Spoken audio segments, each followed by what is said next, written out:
कहानी की शुरुआत अनिका का नया खेल, जहां एक तरफ सबको लग रहा था कि अब सरू और वेद की शादी हो जाएगी और घर में खुशियों की बहार लौट आएगी, वहीं दूसरी तरफ अनिका और कामिनी ने मिलकर ऐसा प्लान बनाया है जो सबकी नींव हिला देगा।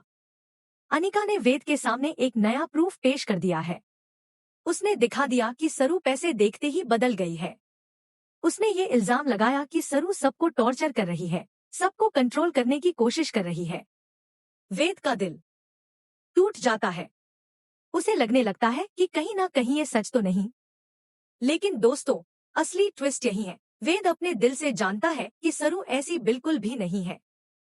असली पहचान का खुलासा। कामिनी और अनिका ने तो मानो कसम खा ली है कि सरू को घर से निकाल कर ही दम लेंगी। वे बार बार ये साबित करने की कोशिश करती हैं कि सरू अन्नपूर्णा जी की पोती ही नहीं है। लेकिन जैसे ही ये बात तारा तक पहुंचती है, उसके होश उड़ जाते हैं, क्योंकि उसे याद आता है वो वादा जो उसने अन्नपूर्णा जी से किया था कि वो अपने बेटे वेद की शादी उनकी असली पोती से करवाएगी। और अब सच सामने आता है, सरू कोई और नहीं बल्कि चंद्रकांत की असली बेटी है, सरस्वती बजाज। तारा का दिल दहला। ये सुनकर तारा को मानो जमीन खिसकती हुई लगती है। वो सोचती है, मैंने क्या गलती कर दी? मैंने अनिका को सही समझा और सरू को ठुकरा दिया। अब मैं क्या करूं? तारा कभी नहीं चाहती थी कि सरू इस घर की बहू बने, लेकिन अब हालात ऐसे हो गए हैं कि उसे दिल से सरू को एक्सेप्ट करना पड़ेगा। दादी की वापसी और असली सच। कहानी में असली झटका तब लगता है जब दादी होश में आती है। सारी सच्चाई उनके सामने भी खुल जाती है। अब जब घर के कुछ लोग सरू पर जुल्म करने लगते हैं, उसे ताने मारते हैं, तो वहीं दादाजी सबके सामने खड़े होकर चिल्ला देते हैं, खबरदार, कोई सरू को हाथ भी लगाएगा तो अच्छा नहीं होगा। सरू ही हमारी पोती है और जो भी इसके खिलाफ बोलेगा वो झूठ बोलेगा। ये सुनकर अनिका और कामिनी के तो जैसे होश उड़ जाते हैं। उनका पूरा प्लान धरा का धरा रह जाता है।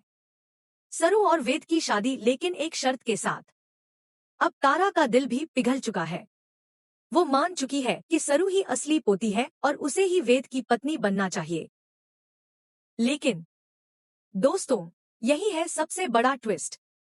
तारा एक शर्त रखती है, सरू, अगर तुझे इस घर की बहू बनना है, अगर तुझे वेद की पत्नी बनना है, तो तुझे थोड़ा बदलना होगा। तुझे मॉडर्न बनना होगा। तेरे कपड़े, तेरी सोच, सब कुछ। तभी तू इस घर की बहू कहलाएगी। यानी कि तारा सरू को एक्सेप्ट तो करती है, लेकिन चाहती है कि वो अपनी पर्सनालिटी बदल ले ताकि वो घर के स्टेटस और सोसाइटी के लेवल पर फिट हो सके। अब आगे क्या होगा? क्या सरू तारा की शर्त मानकर अपनी पहचान बदलेगी? क्या वेद सच में सरू को वैसे ही अपनाएगा जैसी वो है, या बदली हुई सरू को देखना चाहेगा? और सबसे बड़ा सवाल, क्या अनिका और कामिनी अब भी कोई नया चाल चलेंगी? आपकी राय? दोस्तों, आप बताइए, क्या सरू को तारा की बात मानकर खुद को बदल लेना चाहिए, या उसे अपने असली रूप में ही इस परिवार का हिस्सा बनना चाहिए? कमेंट सेक्शन में अपनी राय जरूर दीजिए।